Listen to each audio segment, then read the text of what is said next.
would be remiss if I didn't ask you this. One of our co-hosts actually had you as his pick for Captain America. So, so what do you have to say to that? I just have to say thank you very much. What do we have in store for Chance next season? A lot of things happen in the finale. They've talked about some things. Usually I wait until about 1 or 2 weeks prior when they ask me, Mark, can you ride a horse? Or, Mark, how long can you hold your breath underwater?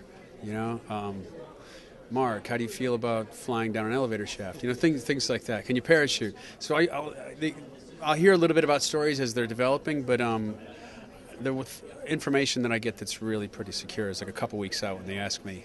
So you haven't really started filming or breaking stories yet? The season starts up in a week and a half. So we start on August 4th.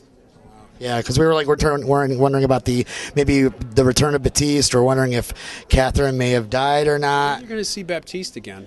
You're definitely going to see Baptiste. He's going to be causing some problems. Don't know about everybody else. I really haven't. I don't know about the episode, so we'll see. All right. Well, thanks a lot, Mark. My pleasure. Hi, I'm Robin. Welcome to Media Junkyard. So are you excited about your creation being made into a weekly television show? Absolutely. How could you not be? I mean, what kind of lunatic would you have to be not to be going, oh my God, this is great? So this is Mark Valley, your perfect Christopher Chance now? Yeah, he really is. I mean, he looks exactly like the character while looking nothing like the character looked in the comic. It's amazing to say that. But he's perfect. You look at him and go, yep, that's the guy. Yeah. Absolutely him. So the difference between the comic, of course, and the TV show is, in the comic, he's a master of disguise. He looks like a completely different person at certain points of the stories. Do you think it's the change to the TV show is because of the way special effects have changed, or would maybe you don't want to have that whole Mission Impossible ripping off the? Well, I think it comes down, frankly, more to the fact that you really don't want to cover up Mark Valley's face on television. I think it's one of the selling points of the series, frankly. God knows every woman I know thinks it's one of the selling points of the series. I just heard that Guerrero and Winston actually aren't one of your creations, but do you like them as characters as well? I just finished a Human Target miniseries, 6 issues for DC that's been coming out for the last 6 months, and I got a chance to write Winston and Guerrero for the first time as part of that series, and damn, they're fun to write. They are 2 terrific characters. They are really, I love Winston's constant being pissed off at everything. I mean, he's just great fun to write. And Shy's attacking people in the background again. It's how we live with him. And Guerrero, everybody's dude. And he's the most. Somebody said to me, so Chris Chance is the most dangerous man in the world, right? And I said, no, he's the second most dangerous man in the world. Guerrero is the most dangerous man in the world. So I'm assuming this isn't your first Comic-Con. Oh God, no! I've been coming to these for 38 years now, since I was in the womb. I mean, it used to be my summer vacation. Now it's business. I come out here because, thank God, I usually have something to promote, a TV show or a new film or something based on my work. And it's really blown up within the last 10 years. I mean, is that something that you're kind of look forward to now? You're kind of like, oh man, it was better back. I liked it better in the old days when it was relaxed and you could hang out with your friends and you could chat. Now you really need to have a cow catcher on the front of your outfit just to clear the crowd so you can get through the room. Are you kind of like not opposed to maybe a bigger convention center for the Comic-Con? There is no bigger convention center. What are you going to take it? Las Vegas, where it's 120 degrees? I mean, you really sort of have to go where it is, and it's really a huge part of what makes this town work. And this is Fox? Yeah. All right, well, thank you very much, sir. And welcome to Media Junkyard, sir. It's nice to speak to you. How are you enjoying Comic-Con? Always enjoy coming to Comic-Con. This is my 4th year, and it's always great to be in a place where people come to see you. You work in a vacuum, and you don't really know. It's not like theater. You don't get this visceral reaction from an audience, and to know that there are so many people here who came to see us today and that support the show and love the show and really show us a lot of love and affection, and I just think it's awesome. Awesome. So what's in store for Winston this season? You're going to see a lot more about Winston's personal life. He's got an ex-wife, and nothing says tension like the ex-wife. So there's that, and he's got a brother who's on the wrong side of the law and order business.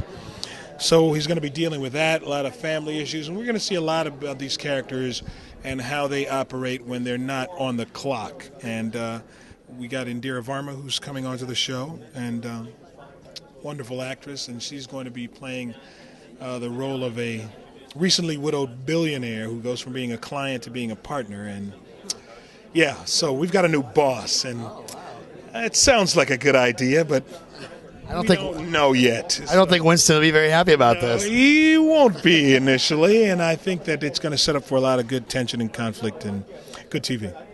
Speaking of conflict, maybe a little bit of dynamic, there's a bit of a funny dynamic between Winston and Guerrero throughout the show. It led to many, many funny moments, like the bomb in the church. Is any of that kind of dynamic shared off screen?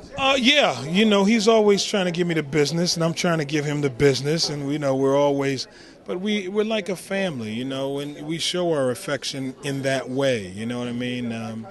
We love hanging out together, and we hang out at work and after work, and it's good to work with people like that. And I think the chemistry shows that our friendship is able to be a really good contributor to what it is that we do.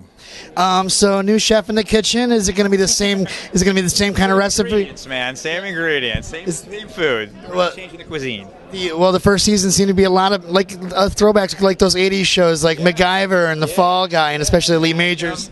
Yeah, Magnum. Is it going to be the same kind of? Yeah. We're going to have a lot of fun with that second season, and the show in a lot of ways feels like kind of a throwback 80s show, but like with a little bit more pop.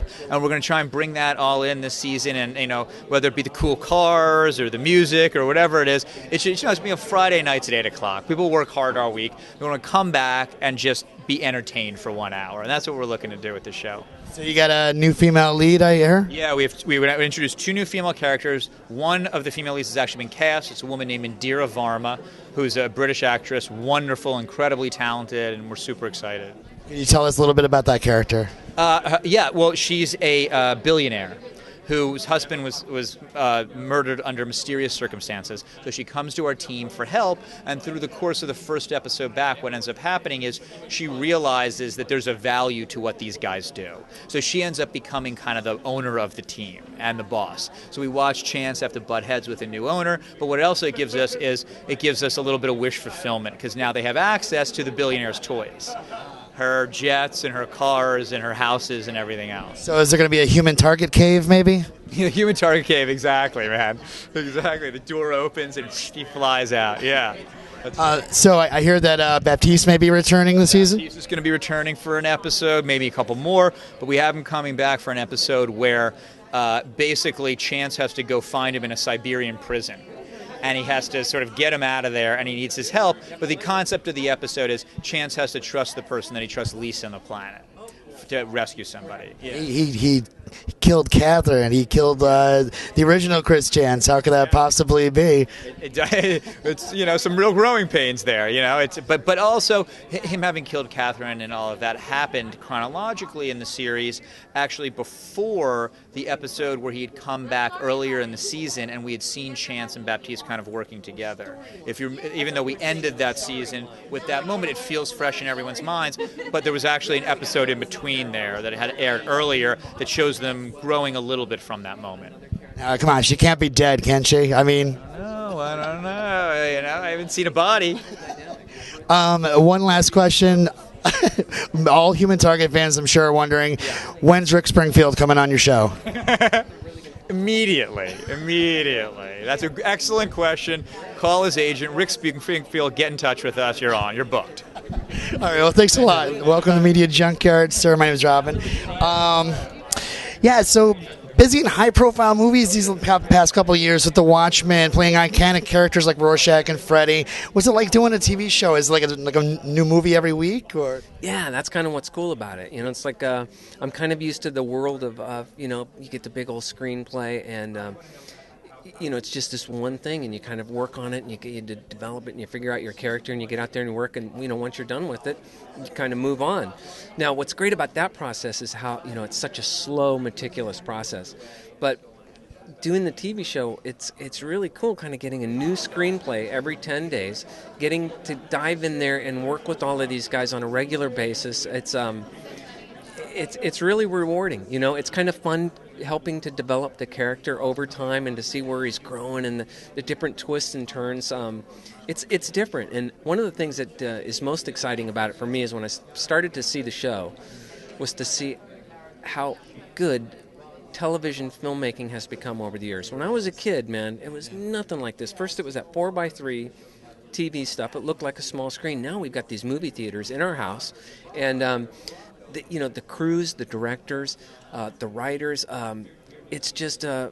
I think they really just do a kick-ass job of making this kind of fun, popcorn, in-your-face action comic book movie of the week every week. And it's just like, man, what a gig. And it's a lot of fun living in Vancouver and hanging out with these guys. It's a good bunch. It's a real, I've heard you've got nightmares on shows where people aren't getting along. Man, it's a love fest on our show. So it's really fun. Yeah. Well, I hear there's going to be a lot of money put into the business next year during the season 2. Does that mean Guerrero is going to turn into more of a Q kind of guy? That's a good question. Turn into a Q kind of a guy. No, but I do know that Guerrero will be wearing a tuxedo, for most of next season, as well as red ruby slippers, because he's trying to get home. And but I think the brassiere will probably stay hidden. What? Okay, you're being serious. Okay. Winston and Guerrero actually have this really has so many funny moments last season. I can remember the one with the bomb about to go off, and Guerrero's messing with them. Is that kind of dynamic shared off screen as well? Do you kind of kid around with Shy? How can you not? You did an interview with Shy already? Okay, that's Shy. That's what he's like on the set. I mean, it's like he's the funnest guy to have around. The dynamic between him and Mark is hysterical. I mean, I just sit there and watch them because they'll start singing it like a new pretend theme to Human Target. And it's kind of like McGruber. It's hysterical, man. And that's what it's like on the set. That's awesome. It's a blast, man. So will Guerrero's loyalties be tested again in season 2? Well, I would imagine. I think you got to continually test Guerrero's loyalties because I'm not even sure where they lie.